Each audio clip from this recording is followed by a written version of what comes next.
How's it going, everybody? Lampini here again, and today we are going to be reviewing the divisional round of the 2024 NFL season. So, the wild card week has wrapped up. We had a couple surprises and a couple games that we kind of expected. So, we are down to the final 8. We have the Houston Texans, the Buffalo Bills, the Philadelphia Eagles, the Washington Commanders, and the Los Angeles Rams. There were a lot of upsets along the way, and we are going to be talking about them as we go into the predictions of the games. So let's get into it. So for our first matchup, we have the Houston Texans at the Kansas City Chiefs. This is a matchup that we have seen before. I believe that the AFC is exactly what it was last year in terms of a Final Four. Houston really surprised me with their performance against the Chargers. A lot of it had to do with Justin Herbert kind of laying an egg in the game and the Chargers doing their typical chargering, but that is not how I expected that game to go at all. Chargers started off getting 6 points, and then Houston scored 20 unanswered going into the fourth quarter, and they ended up winning 32-12. A very easy showing by the Texans. I thought that the Chargers were going to walk away with this one based on how the Texans were playing during the season. They had a 0-point differential. They scored just as many points as they gave up. But the playoffs are a completely different story, and I think one thing that we're going to learn is that certain teams are built for the playoffs and other teams aren't. So I just think it was very interesting how that game went. C.J. Stroud was 22 of 33 for 282 yards, a touchdown and interception, 90.7 passer rating. Joe Mixon ran for 106 yards and a touchdown, and then Nico Collins had 7 receptions for 122 yards and a touchdown. So their offense was operating on all cylinders. When you score 32 points, obviously they're going to be doing really well.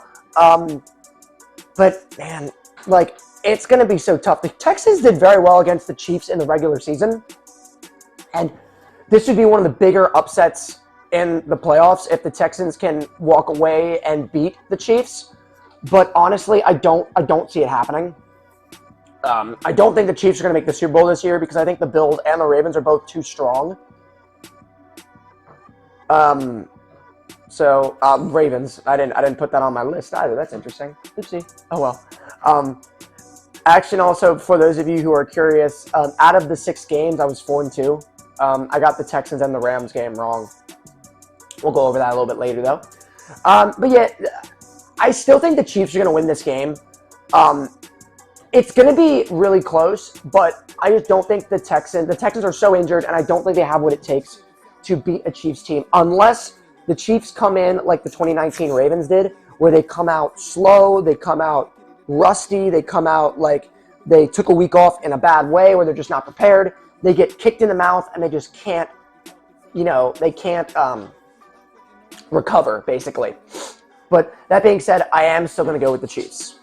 So next up, we have the Washington Commanders at the Detroit Lions. So, for the first time in 19 years, the Washington Commanders have won a playoff game. I was in first grade when they won their last playoff game, ironically against Tampa Bay on the road. Strange how that happened. In the history of us playing in the playoffs in the 21st century, we have played the Buccaneers and the Seahawks more than any other team, which I find very interesting, but that's neither here nor there. It was a great performance by the Washington Commanders. It was a tough game, though, and the Buccaneers did look like, in many instances, that they were going to win. The fact that we went 4 and out, we turned it over on downs in the red zone 2 times was not a good look for us. But credit to our defense. We stayed in the game. Tampa Bay only took the lead. I want to say it was in the 3rd or 4th quarter when it was 20-17. I believe it was the 4th quarter, but we basically didn't look back. We were able to capitalize on the fumble that the Buccaneers made. 2 big mistakes on handing the ball off that caused a 3rd down stop and the fumble turnover that we did turn into points. So Washington won the game 23-20. Jaden Daniels was 24 of 35 for 268 yards, 2 touchdowns, 110.2 passer rating. Terry McLaurin had 89 yards and a touchdown. De'Ami Brown had 89 yards and a touchdown. The whole team was playing their best football. I thought that this was going to be their ceiling, is winning a playoff game. But to be honest, I did not think that it was ever going to happen. So, we're playing with house money going against the Detroit Lions. I'm going to be honest, I don't think we're going to beat them. I think the Lions, I'm predicting that it's going to be the Ravens and Lions in the Super Bowl. Based on how the Lions played against the Vikings and how they've played in a lot of these other games, I think they are injured, but I think it's the team culture that keeps them alive. And as long as they have Jahmyr Gibbs, Amon-Ra St. Brown, Jared Goff, a lot of like the primetime players, I don't think they're going to lose. If the Washington Commanders win and we make it to the conference championship, that is just going to be absolutely bonkers. Like, we are going to be last year's Detroit Lions, last year's Cincinnati Bengals, last year's Houston Texans. Like, every year a team pops out of obscurity and becomes a contender. And like, this year looks like that's our year to show people. And it's all because of Jaden Daniels. And not only is it because of Jaden Daniels, it's because of Dan Quinn as well.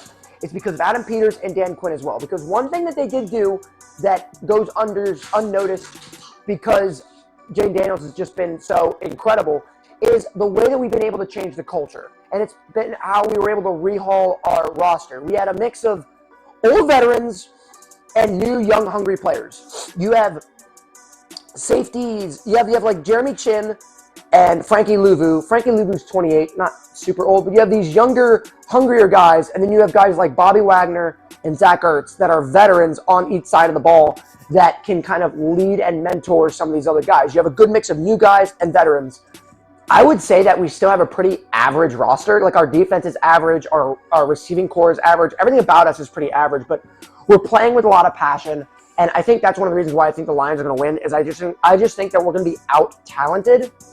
But I think the Commanders are going to make it close. It's not going to be a blowout. It might come down to the last possession of the last play. But I think that the Lions are going to be too good. They've been here before, and they're just going to they're going to do a little bit more and just barely sneak out with a win. Not the end of the world. I just think that that's what's going to happen. So I'm going with the Lions, but an incredible season by the Washington Commanders. Literally the best season we've had in 35 years. Since 1991, since we won the Super Bowl. This is the best season we've ever had. Best point differential, most excitement, offensive rookie of the year, franchise quarterback. Like, 2012 has nothing on this year. Like, this is the best season that we've had in 35 years. And it's not a fluke. We have set the groundwork to be contenders year in and year out. And I think that's just unbelievable. I never thought I'd see the day. So I'm still going with the Lions, though. So next up, we have the Los Angeles Rams at the Philadelphia Eagles. One of these games was pretty expected, and the other one was unexpected. First, the more expected outcome. The Philadelphia Eagles destroyed the Green Bay Packers 22-10. The game was over by the opening kickoff when the Packers fumbled the ball. To put it simply, the game was over. You hate to see it happen, but what else do you want me to say? The game was over after that. Jalen Hurts was 13 of 21 for 131 yards, 2 touchdowns, a 111.4 passer rating. And then Saquon Barkley had 25 carries for 119 yards. They're still running the ball down people's throats. The Eagles are an extremely well-rounded team. But I can't put my finger on what it is with the Eagles. They remind me of the Ravens last year, where they are so good. They beat everyone. They look strong. They look competent. They look like they can go all the way. But I don't know if it's the play calling by Nick Sirianni or what it is. I don't see them making the Super Bowl. I do think they're going to beat the Rams, though. I don't know if they beat the Lions. And if they beat the Lions, I don't think that they beat either the Chiefs, Bills, or Ravens, which I think any three of those teams can make the Super Bowl. So that's just how I feel about that. As for the Rams, this is not what I expected at all. I thought the Vikings were going to win. And all the NFL pundits right now are talking about Sam Darnold and how he took 9 sacks, he threw a couple interceptions, how he basically crumbled under pressure and blew the game. To talk about the Vikings a little bit, I think that what happened the last couple weeks is what happened, but I do think that they should still sign Sam Darnold. And if he keeps laying an egg, you go with J.J. McCarthy. There's no shame. There is no shame in having your rookie quarterback sit for a couple years. Get him nice and ready. Don't throw him into the fire just yet. If Sam Darnold can still have a 35-touchdown season, let him do it. But the Vikings have a lot to worry about, and it's one of the most gutting playoff losses that they've had in recent memory. But I think at the end of the day, they will be okay because they have J.J. McCarthy. They are playing like they're not desperate for a quarterback. It's just a decision of like, do we want to retain Sam Darnold? Like, what do we want to do? But they have a lot of talent on the team. Their defense proved to be extremely good, which is what a lot of people didn't expect. So I think that they will, at the end of the day, be okay. It's just kind of sad how things ended this year.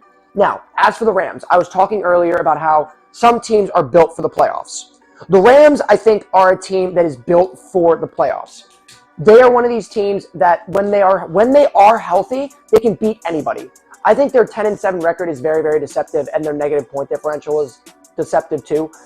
They have Sean McVay, who's one of the best coaches in the league. They have Matthew Stafford, who's one of the best quarterbacks in the league. They have Cooper Kupp and Puka Nacua, who, in my opinion, is the best wide receiver duo in the entire NFL. When all four of those guys are working, when Stafford, Cooper Kupp, and Puka Nacua are working on all cylinders, this team is very hard to beat. And the Rams' defense has been playing a lot better.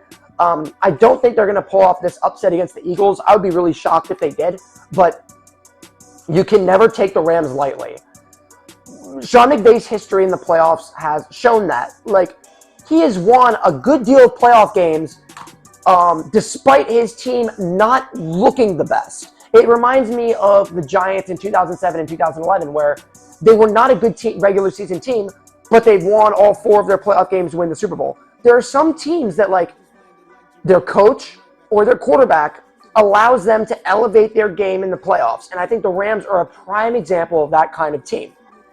They have a lot of playoff experience. They have a great head coach. And again, like I said, this is where having a great head coach gets you places. It helps you win playoff games. When you have a veteran like Matt Stafford who can elevate his game, I think Matt Stafford's a very inconsistent, streaky quarterback, I think is what Troy Aikman described him as. But when Matt Stafford is on, he can beat anybody. He was 19 of 27 for 209 yards, 2 touchdowns, 117.7 passer rating. If Matt Stafford was a consistent player, you're looking at someone who's a Hall of Famer. He's very borderline right now. If he wins another Super Bowl or maybe an MVP, then he probably is a Hall of Famer. But that's the thing about him, is I feel like if everything comes together for him, I think he could easily win MVP. He's thrown 40-plus touchdowns 2 different seasons in his career. So, like, I see no reason why he couldn't, like, throw over 45 touchdowns, 11 interceptions, just randomly next year. Randomly, he just throws 40-something touchdowns, less than 10 interceptions, and is the MVP. Like, I would not be surprised, to be honest. But I don't think the Rams are going to be able to do enough against the Eagles. They're still a very flawed team, and I think the Eagles are far too talented all across the board. They don't really have a lot of weaknesses. They just need to be out-coached and outplayed. But I guess if anyone can't out-coach the Eagles, it is Sean McVay.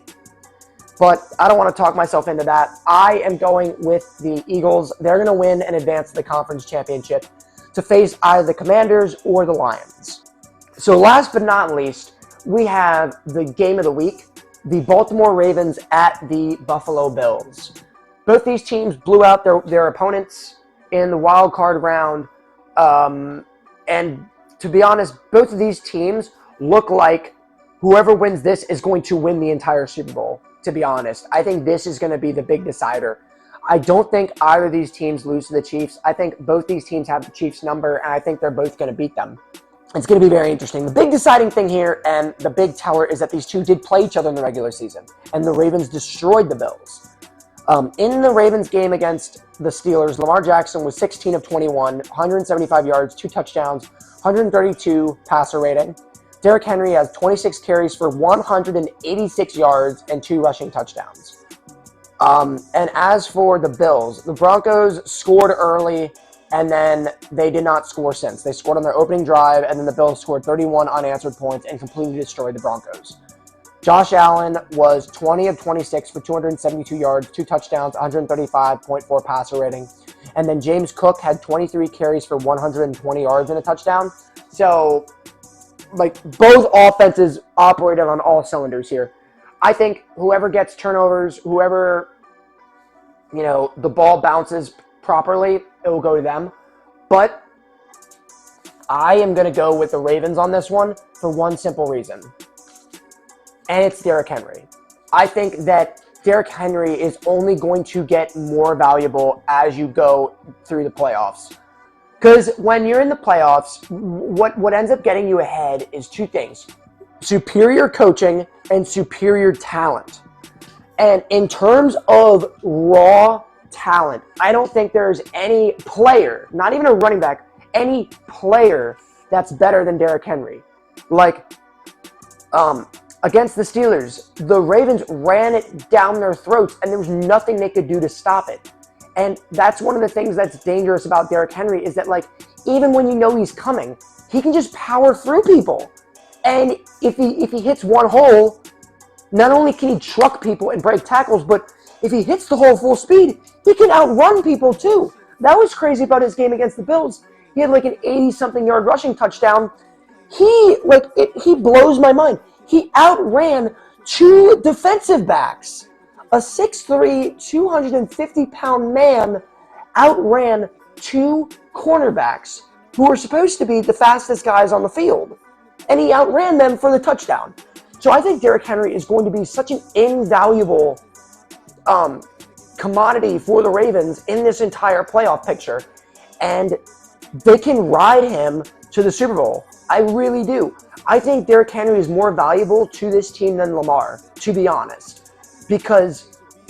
But it's the combination of the two of them that makes it so dangerous. So for that reason, I'm going to go with the Ravens. I think the Bills are going to score a lot of points. I just think that the Ravens' offense is going to be hard. It's going to be harder to stop than the Bills. I can see, like, for example, I can see the Bills kicking more field goals than the Ravens.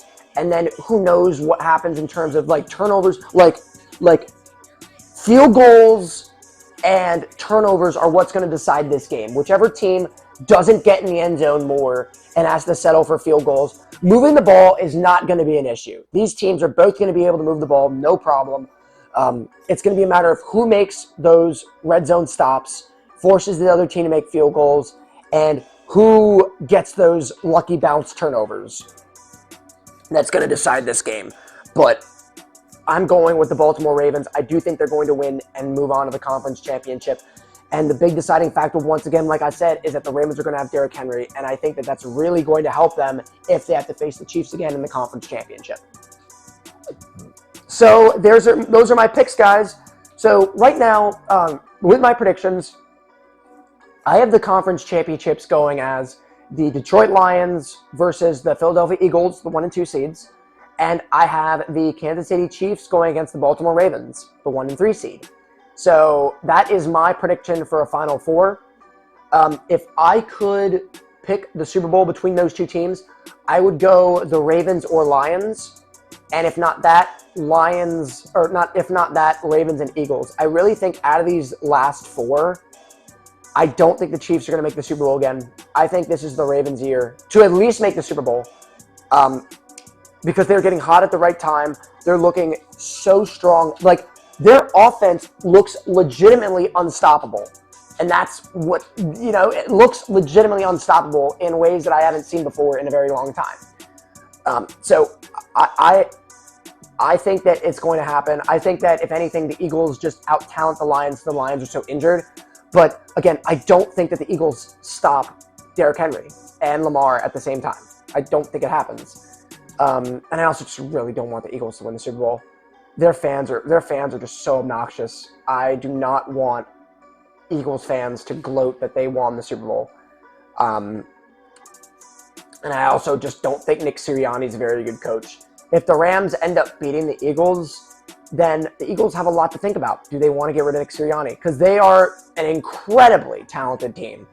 They have so much talent on that team. It's indisputable, right? So I don't really know what else to say about that. But I do think they do enough to beat. I think they do enough to beat the Rams. But that's what's interesting. Like, Matt Stafford, any given day, can beat any team. You remember they beat the Bills.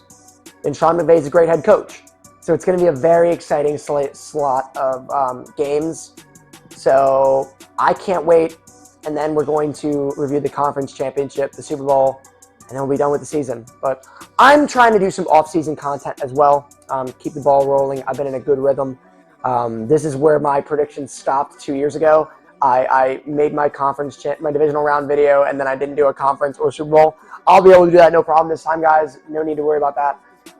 But that's been the video. I've been Lampini, and I'll see you guys next week.